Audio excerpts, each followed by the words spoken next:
de estos dos fascículos, por debajo de estos dos fascículos, pasa la vena yugular interna, ¿no? Por entre estos dos fascículos pasa la yugular interna. Acá vemos el triángulo anterior del cuello, por delante, vamos a dividirlo también en regiones, ¿no? Una región submentoniana, ¿no? Una región submentoniana, perdón, acá. Aquí es una región submaxilar, acá está una región carotidia, y el otro es la región muscular, que es todo esto, ¿no? Ahora vamos a ver, acá está mejor. Acá, mira, vemos, ¿no? El triángulo submandibular, submaxilar. El triángulo submaxilar. Vemos vientre anterior del músculo digástrico, el estiloideo, este es el estiloideo, y el borde inferior de la mandíbula, ¿no? Entonces, esto es el triángulo submentoniano. El triángulo submaxilar, aquí está el triángulo submaxilar, submentoniano, perdón. Este es el submentoniano y este es el submaxilar. El triángulo submaxilar. Aquí está el triángulo carotidio, y este es el triángulo muscular, ¿no? Aquí hemos estado viendo. Ahora, de aquí es importante que nosotros, aparte de los límites, debemos encontrar qué vemos, ¿no? ¿Qué encontramos? En el triángulo submentoniano o submandibular, perdón, submaxilar, en el triángulo submaxilar, que encontramos ganglios linfáticos, glándulas, nervio hipogloso, una porción de la glándula parótida. En el ángulo submentoniano, vientres anteriores de ambos músculos digástricos y oides, ganglios linfáticos submentonianos. Entonces, ¿qué encontramos aquí en común? Ganglios linfáticos. En la carótida, la bifurcación carotidia, cuerpo carotidio y nervio hipogloso. Muscular, glándula tiroides, laringe, tráquea y esófago. Aquí vemos en la disposición de la parte anterior del cuello, encontramos a la laringe, encontramos acá los lóbulos tiroideos por debajo de que es la glándula tiroides, que tiene un istmo, que es la parte central, y tiene los lóbulos, ¿no? Tiene istmo y tiene lóbulos, que está por debajo de la laringe. Por debajo de la laringe vamos a encontrar a la glándula tiroidea. ¿Ya? Por debajo de la laringe, casi por delante de lo que es el músculo esternocleidomastoideo. El músculo, ¿no? El fascículo clavicular, ¿no? El fascículo esternal, que es este acá. Entonces, aquí vamos a encontrar dentro del cuello lo que es a la glándula tiroides. Vamos a encontrar la glándula tiroides y una característica de la glándula tiroides es la relación que existe con el nervio laríngeo recurrente izquierdo. Viene aquí el nervio laríngeo recurrente, en el callado de la aorta, hace una flexión hacia arriba y pasa por detrás de la glándula tiroides. Para llegar hacia las cuerdas vocales. Llega por detrás de la glándula tiroides hasta las cuerdas vocales. Es el nervio laríngeo recurrente izquierdo, ¿no? Viene por acá y hace una flexión en el callado de la aorta.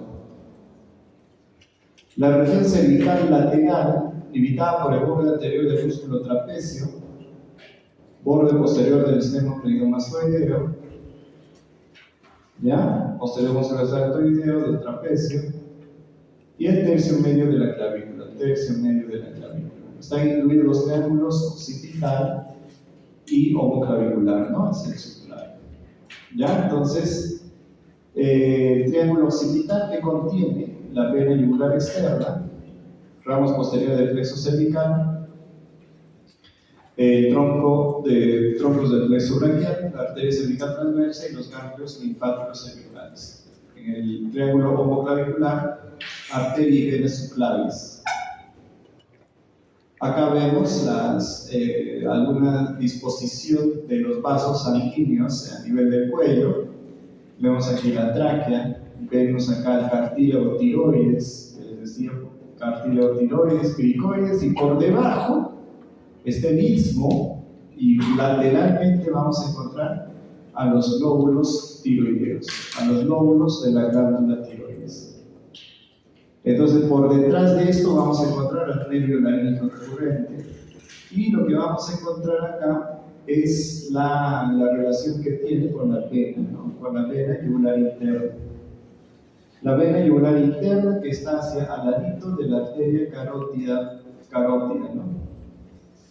La carótida primitiva externa e interna después, ¿no? Entonces, aquí está la arteria subclavia, pero aquí está la vena yugular interna, ¿no? Aquí recoge el drenaje venoso. El drenaje venoso llega a la yugular interna. Aquí está la arteria carótida primitiva, ¿verdad? O sea, la arteria, la yugular interna va al ladito y pegadito a la carótida primitiva, ¿no? Y se bifurca a nivel del hueso y después se va a bifurcar en la carótida externa y carótida interna. Aquí está la vena yugular interna. Eso es lo que quiero que vean. Aquí está un poco mejor. Se ha quitado aquí la glándula tiroides. ¿Y qué es lo que estamos viendo? Aquí estamos a la vena yugular interna, que drena en la vena, que drena en la vena subclavia, ¿no? O sea que hay se forma la vena yugular interna con la subclavia, van a formar el tronco brachiocefálico, sea izquierdo o derecho. Y la vena yugular externa, que drena en la vena subclavia. La vena yugular externa que drena en la vena subclavia. Y aquí viene el drenaje de las venas tiroideas, ¿no? Sea tiroidea superior, inferior o media. ¿Ya? Entonces, acá vemos el sistema venoso cervical. Aquí está la disposición de los ganglios, ¿no? Mira, tenemos una disposición de los ganglios anteriores, medios y posteriores, ¿no? Y estos los submaxilares. ¿No? Vamos a encontrar una disposición, cómo están dispuestos los ganglios. ¿Dónde encontramos un ganglio patológico? Principalmente cuando los ganglios son supraclaviculares. Cuando los ganglios son supraclaviculares son mayormente patológicos. Aquí estos son ganglios a nivel cervical. Consideraciones anatómicas importantes. Entre C3 y C4 se ve la prominencia laríngea, y donde se ve, lo que les decía, la prominencia laríngea y la bifurcación de la arteria carótida primitiva en carótida externa y carótida interna. La vena yugular externa se forma a nivel del ángulo mandibular por la unión de la vena auricular posterior y la rama posterior de la vena retromandibular. El pulso carotídeo se palpa a nivel del triángulo carotídeo, usando como referencia el punto de intersección que se encuentra entre el borde superior del cartílago tiroides y el borde anterior del músculo externo cleidomastoideo. O sea, ahí se palpa la tiroides, se palpa a nivel, del borde superior del cartílago tiroides. El cartílago tiroides y el borde anterior del músculo externo cleidomastoideo se presiona con los dos dedos y palpamos lo que es el pulso carotídeo. ¿Cómo hacemos la revisión de síntomas específicos en la semiología de cuello? Por ejemplo, ¿no? Si encontramos una masa cervical, ¿qué le tenemos que preguntar al paciente? ¿Cuándo notó esta masa por primera vez? ¿Cuándo? Tiempo. Cuando le preguntas cuándo, le estás preguntando tiempo, ¿no? Si lo noté hace un mes, ¿no? Lo noté hace un mes. Y otro de ahí nomás rápidamente, ¿cómo fue, no? El tamaño, cuando lo notó. Era pues, no sé, una pelotita pequeña. ¿Cómo lo ve ahora? ¿Ha crecido o no ha crecido? Sí, ha crecido, ha duplicado o triplicado su tamaño del tiempo en que yo lo encontré por primera vez. ¿Ya? Por eso dice, ¿cuándo notó esta masa por primera vez? ¿Le duele? ¿Hay dolor o no hay dolor?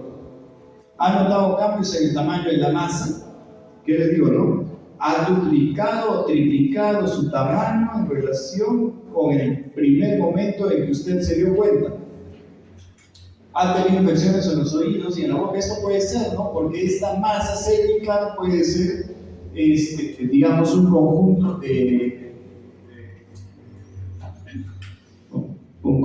de ganglios que han inflamatorios, ¿no? Secundarios a infecciones. Ha notado ronquera relacionada con la masa para saber si es que esta ronquera está en relación con compromiso digamos, de la laringe y de las cuerdas vocales. Tiene antecedentes familiares de carcinoma de tiroides. Tiene antecedentes de radiación sobre el cuello de la tiroides. Cuando tiene antecedentes de radiación puede haber una masa cervical, ¿no? Rigidez cervical, ¿no? Pacientes que están rígidos, que no pueden movilizar el cuello. ¿Cuánto tiempo lleva con la rigidez del cuello? ¿Ha realizado alguna actividad extenuante últimamente? ¿Ve? Es consciente de dormir de manera diferente antes de aparecer la rigidez cervical. O sea, la rigidez cervical puede ser una rigidez secundaria o una contractura muscular, ¿no? A una contractura muscular. Padece cefaleas asociadas a la rigidez cervical, entonces una contractura muscular cervical. En la parte posterior no puede haber una cefalea asociada, entonces se le conoce como cefalea tensional. Hay fiebre asociada, por ejemplo, si encuentra una rigidez cervical asociada a fiebre, puede estar pensando en una meningitis. ¿Ha tenido recientemente náuseas o vómitos? Sigo pensando en meningitis. Acá le molesta la luz, sigo pensando en meningitis, ¿no? Le estoy haciendo preguntas acerca de la meningitis. ¿Ha notado una somnolencia inusual? Sigo pensando, o sea, todos estos, tengo rigidez cervical y fiebre, náuseas, que le incomoda la luz con una somnolencia inusual, ya estoy pensando en una meningitis, ¿no? Por la rigidez. Ha tenido recientemente molestias en el pecho dolor, ¿no? Entonces, la infección del cuello en su conjunto, vamos a ver el examen físico del cuello, vamos a ver la inspección del cuello en su conjunto, la forma del cuello. Cuando se describe la forma se pone cuello de forma cilíndrica, ¿no? Cuello de forma cilíndrica. Movimientos del cuello. El cuello, ustedes saben que tiene movimientos anteriores, posteriores, laterales. El tamaño de la laringe, la forma de la laringe, los vasos del cuello. En el examen físico, por ejemplo, para la palpación del pulso carotídeo.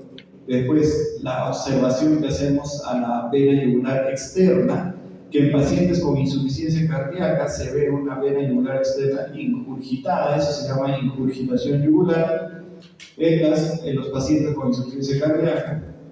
Evaluamos la presencia de los ganglios linfáticos, como hemos dicho, por grupos.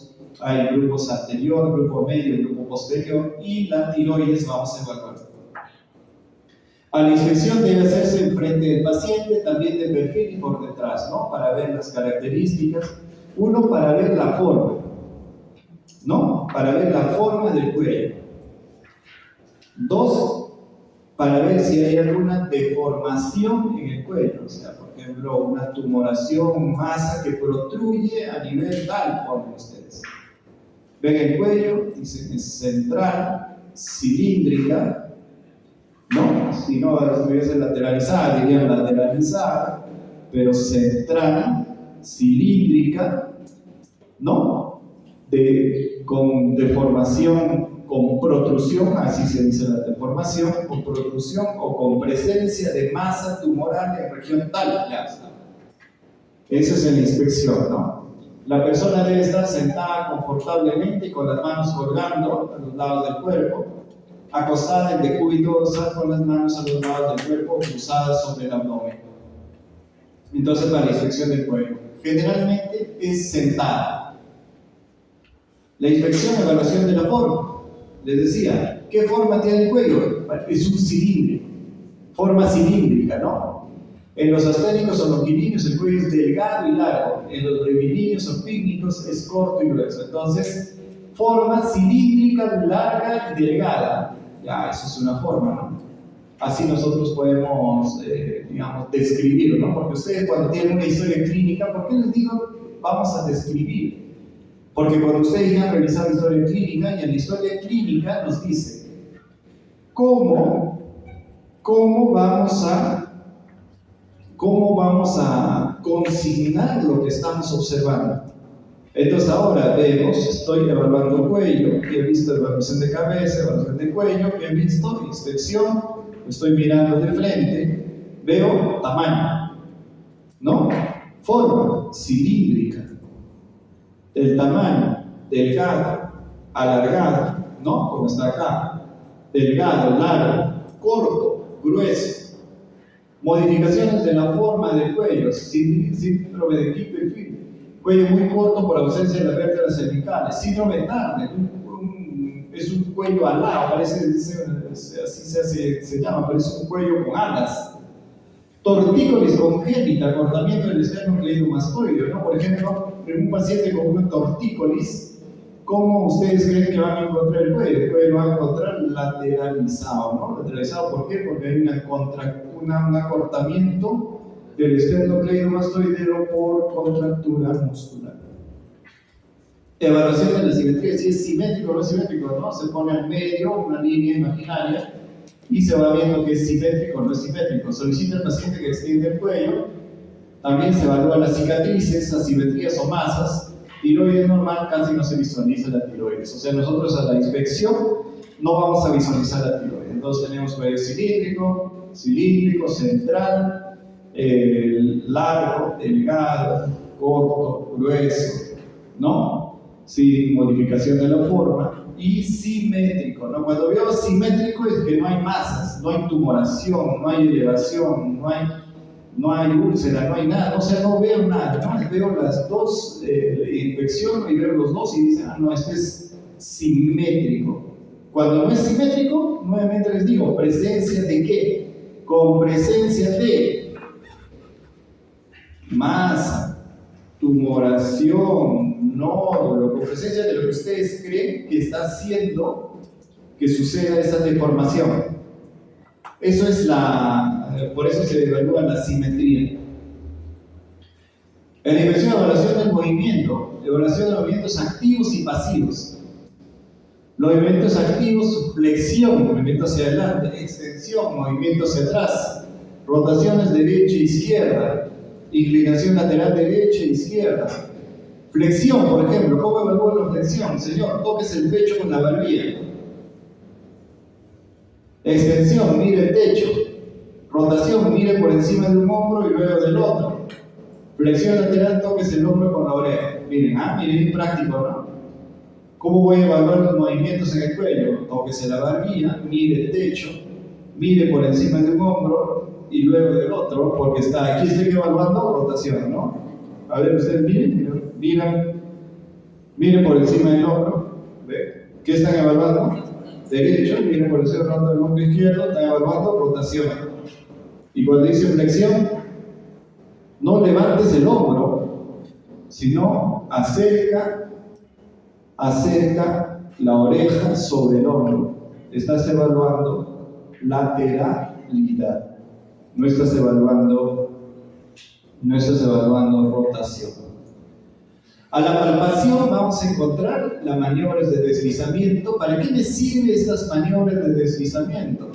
Estas maniobras de deslizamiento me sirven para la palpación de ganglios. Estas maniobras de deslizamientos lo utilizamos para la palpación de ganglios. Aquí, por ejemplo, podemos empezar de este lugar y vamos palpando ganglios por grupos, ¿no? Grupos ganglionares, anterior, medio y posterior. ¿No? De esta forma, miren, ¿eh? Entonces, principales causas de palpación de ganglios o de masas cervicales, ¿no? En la línea media anterior, triángulo anterior, podemos encontrar óseos, quiste tiroglosa, la cara lateral, quistes, fibromas, divertículos faríngeos. Triángulo posterior, neoplasias, linfomas. Palpación de la tiroides, que eso es lo que también nos da, eso también lo vamos a ver en endocrino, pero vamos a avanzar algo. Examen físico de la tiroides, inspección de la tiroides. Maniobra de Marañón, que vamos a ver ahora cómo se ve cuando la maniobra de Marañón se hace para ver el bocio sumergido.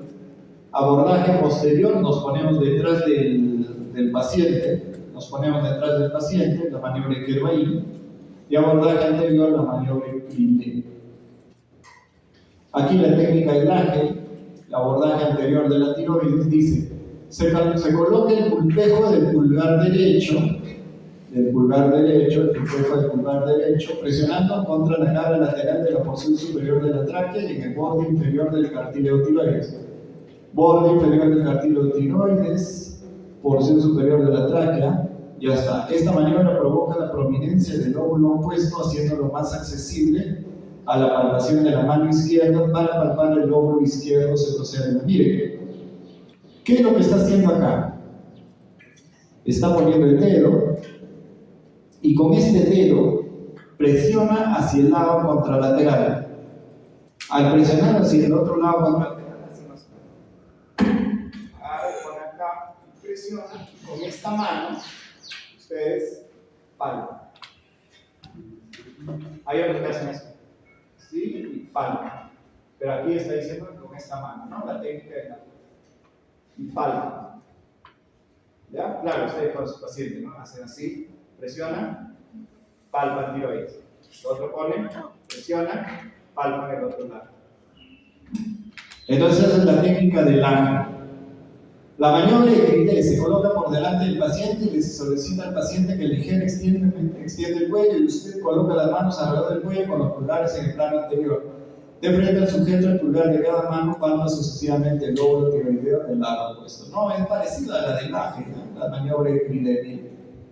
Entonces, dice: técnica de Crillé: de frente al sujeto, el pulgar de cada mano palpa sucesivamente el lóbulo del lado opuesto en busca de nódulos. Ya, entonces la maniobra de Crillé con una sola mano. Entonces la técnica del aje era con las dos manos, ¿no? Una de ellas iba hacia el lado izquierdo o derecho, depende de qué quieres, presionabas, empujabas y palpabas. Y la otra, la de Crillé, solito con la mano, ¿no? Palpas ahí, presionas un poquito, presionas hacia el otro lado así, presionas un poquito y palpas con este dedo. O sea, vas así, presionas un poco y vas palpando con el dedo pulgar. Entonces para el otro lóbulo tiroideo, pones la mano ahí, presionas y palpas también con este dedo. ¿Captaron la idea? Sí. Sí, ¿no? Acá está, mira. Con esto, aquí está presionando. Y con este pulgar está palpando. Mano derecha, lóbulo derecho. Mano izquierda, lóbulo izquierdo, mira. Presiona y con este pulgar palpa, maniobra de Crillé. A diferencia de la del aje, utilizo las dos manos. La técnica del aje utiliza las dos manos. Maniobra de Kervain: sentado con el cuello ligeramente flexionado, rodea el cuello con ambas manos, con los pulgares descansando sobre la nuca y los 4 dedos restantes hacia los lóbulos de cada lado. Mire, la maniobra de Kervain en la parte posterior. Me ubico en la parte posterior de mi paciente. Igualito, ¿no? Presiono un poco, pongo mis dedos pulgares a nivel de la nuca, presiono acá en el lóbulo, el otro lado, contralateral, presiono y palpo con esto. Después presiono con esto y palpo con esto. Esto se llama la técnica de Kervain. Entonces tenemos 3 técnicas para palpar tiroides que por lo menos ahora estamos aprendiendo: la técnica del aje, la técnica de Crillé y la técnica de Kervain. La del aje es parecida, anterior, Kervain anterior. Y Kervain es posterior, la del aje y la de Crillé frente al paciente y Kervain detrás del paciente. Maniobra de Marañón o de Pemberton, ¿qué les dije? Eso es para ver bocio sumergido. Miren, el paciente está así, le dice: levanta el brazo. Si hay presencia de bocio sumergido, cambia de coloración, miren. ¿Por qué? Porque presionas a la vena cava y te quedas así, rojo. La presencia de un bocio retroesternal o intratorácico, la maniobra de Marañón o la maniobra de Pemberton. Al levantar ambos miembros superiores, tocando las mejillas con la cara interna del brazo respectivo, se produce a los pocos momentos una congestión facial, ligera cianosis y por último, agobio respiratorio visco. ¿Ven? Esta es la maniobra de Marañón o de Pemberton, también se llama. Ahora, ¿qué vamos a encontrar? Algunos agrandamientos de la glándula tiroides. ¿Qué podemos encontrar? Un agrandamiento difuso, un bocio difuso. ¿En qué? Enfermedad de Graves-Bassett. Bocio difuso o la tiroiditis autoinmune o tiroiditis de Hashimoto también, o el bocio tiroidal, ¿no? Entonces, si el bocio no significa necesariamente cambio en la función de la glándula tiroides, porque puede haber bocio hiperfuncionante, o sea, un bocio, por ejemplo, con hipertiroidismo, con exceso de función, un bocio con una función disminuida, con hipotiroidismo, y un bocio eutiroideo, o sea, es un crecimiento nada más sin necesidad de alteraciones en la función tiroidea. Agrandamiento nodular, bocio nodular autoinmune. Este es un agrandamiento, digamos, localizado, nódulos solitarios, nódulos múltiples, nódulo dominante hiperfuncionante, adenoma tóxico, a la enfermedad de Plummer. Palpación de frémito, auscultación de soplo, la enfermedad de Graves-Bassett, ¿no? Se ausculta un soplo así continuo, ¿no? No es un soplo así que es histórico, es un soplo continuo. Así es en la enfermedad de Graves-Bassett por el hipertiroidismo. Falta de desplazamiento del glutorio o la sospecha de malignidad, ¿no?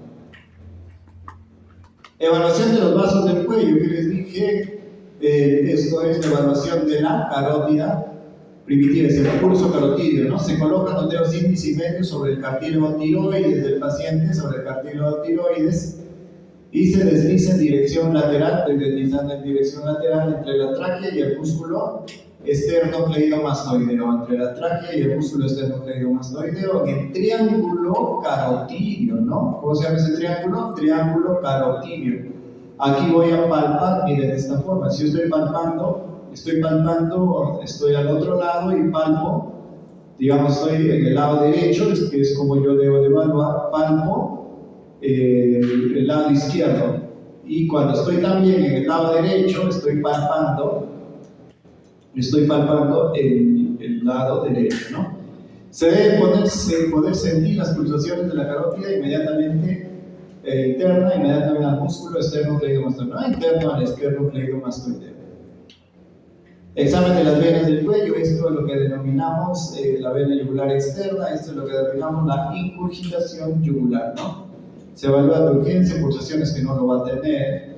Paciente, 45 grados, inclinación de 30 a 40 grados, donde se ve si hay ingurgitación yugular.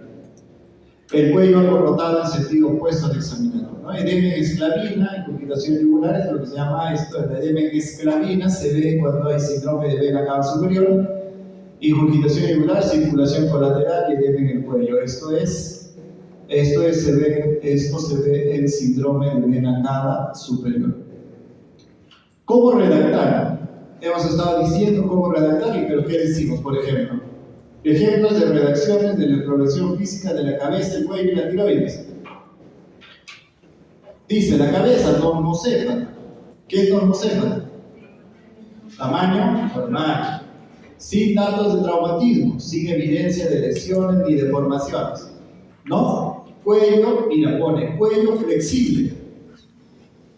¿Qué es cuello flexible? O sea, con los movimientos conservados. No está un cuello rígido.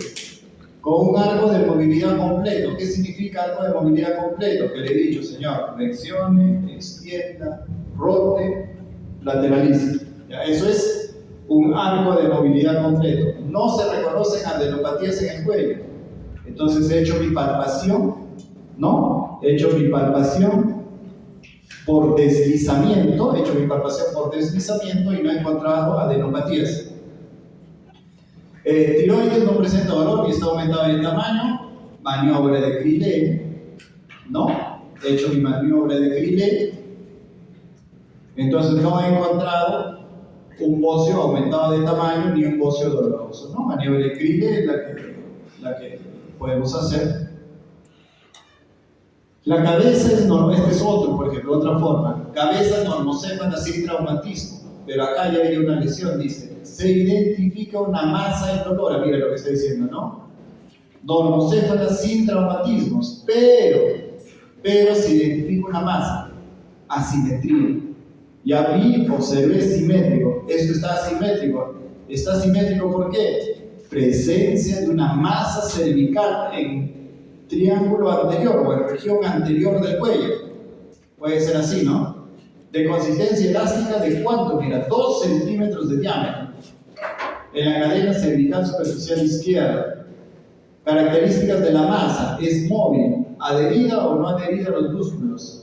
Asimismo, se palpa una segunda masa indolora elástica de 4 centímetros en la fosa supraclavicular derecha. Tiroides y arterias. ¿Ven cómo vemos? Y esto lo hemos visto porque cuando evaluamos e inspeccionamos cuello, hemos visto que hay una asimetría. ¿Por qué la asimetría? Por la presencia de la masa. ¿Por qué la asimetría? Por la presencia de la masa.